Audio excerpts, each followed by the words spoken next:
빵에 집어넣고 싶은 마음이 가득하지만 지금 용어 설명부터 해주시는 건가요? 이런 용어 다 아실 필요 없습니다. 딱 4가지만 주의하시면 돼요. 적어야 할 것 같은데?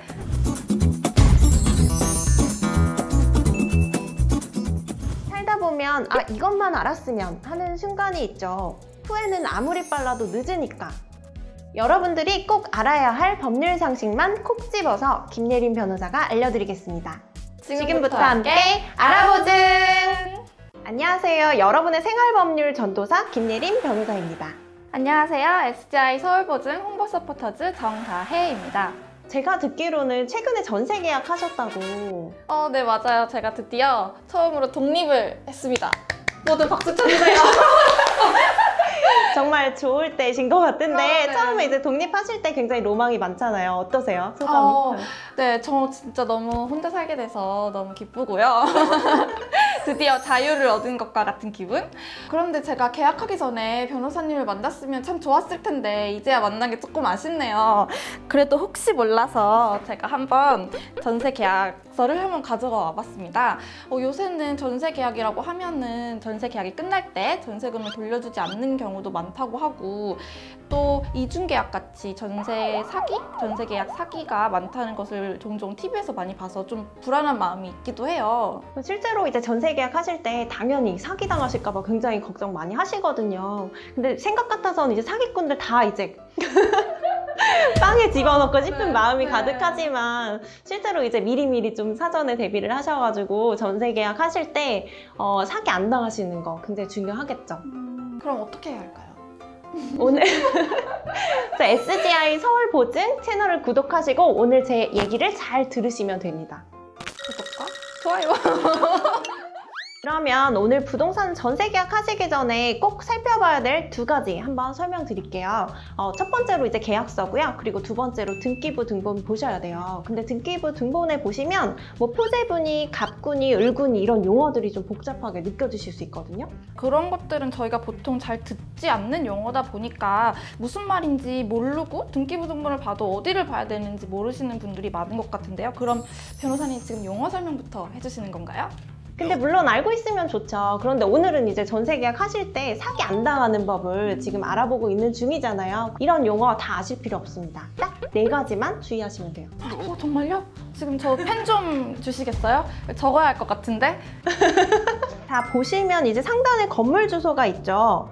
먼저 이 주소랑 계약하려는 곳의 주소가 정확하게 일치하는지를 먼저 체크하시고요. 이어서 계약일 기준으로 계약의 상대방과 집의 소유자가 동일한지 확인해 보세요.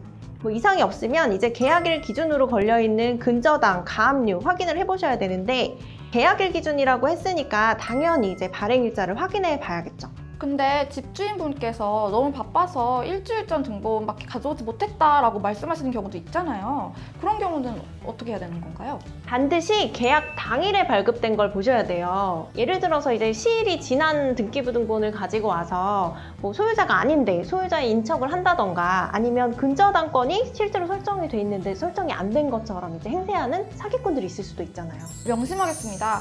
또 근데 제가 듣기로는 근저당이 설정된 집에 계약을 할 때는 주의해야 한다고 하는데요. 그런 건 왜 그런 건가요? 보증금이랑 근저당권 설정액이 주택 그 매매 금액의 70%를 넘어버리면 좀 위험하다고 많이 하는데요. 그 이유가 바로 이제 경매로 넘어갔을 때를 생각해야 되기 때문이에요. 만약에 이제 경매에 넘어가게 됐는데 내 전세금보다 낙찰가가 더 낮다. 이런 경우에 내 전세금을 다 변제받지 못할 수가 있잖아요. 그래서 이 부분을 확인하셔야 되는 거죠. 그러면 근저당 설정액이 거의 없는 곳이 안전한 곳이라고 생각하면 되겠네요? 그런데 이제 근저당이 설정되어 있지 않다고 하더라도 안심하실 건 아니에요. 왜냐하면 신축 빌라 같은 경우에는 시세가 아직 형성이 되어 있지가 않잖아요. 그래서 내 전세금이 그 주택의 매매가보다 더 높은 깡통 전세일 수도 있거든요. 그래서 이런 부분들 잘 확인하시려면 주변에 이제 시세나 이런 것들 잘 보셔야겠죠. 제가 바로 그 신축 빌라에 계약을 하게 되었습니다.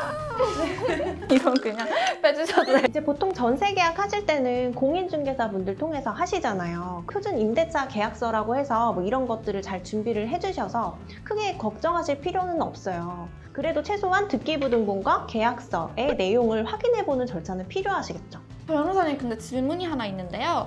제가 요새 인테리어에 관심이 많아서 벽에 액자도 놓고 싶고 여러 가지 가구들도 배치를 하고 싶은데 집주인이 벽에 구멍을 뚫는다거나 이런 걸 싫어할 수도 있잖아요. 그래서 혹시 벽지를 새로 바른다거나 아니면 벽에 구멍을 뚫는다거나 할 때 집주인과 계약 전에 조정할 수 있는 방법이 있을까요? 네, 물론 있습니다. 이제 그 계약서를 작성하실 때 특약을 작성을 하시면 되거든요. 그래서 미리 집주인분과 협의를 하셔서 특약사항에 그런 부분들을 적으시면 되는 거죠. 여기서 한 가지 꿀팁을 좀 말씀을 드리자면 막상 계약을 했는데 전세금 보장보험에 가입을 못할 수도 있잖아요. 그래서 이런 경우에 특약을 작성을 하시는 거예요. 그래서 전세 계약서의 특약으로 전세금 보장보험에 가입이 안 될 때는 뭐 계약을 없던 걸로 한다라는 취지의 이제 특약을 넣으시면 더 안전하시겠죠. 오, 이건 진짜 꿀팁인데요? 여러분 꼭 메모하셔야겠어요. 제가 그래도 독립이 처음이다 보니까 이렇게 계약을 하고 나서도 불안한 부분이 많았는데요. 오늘 변호사님을 직접 만나 뵙고 이렇게 제 등기부와 전세 계약서를 보고 이야기 나누니까 이제야 조금은 안심이 되는 것 같네요. 사기 안 당하려면 뭐가 중요하다? 방심하면 안 된다. 꼭 말씀드린 부분들 기억하시고 마음에 드는 집 구하셨으면 좋겠습니다. 그럼 우리 모두 다음에 만나요. 안녕. 안녕.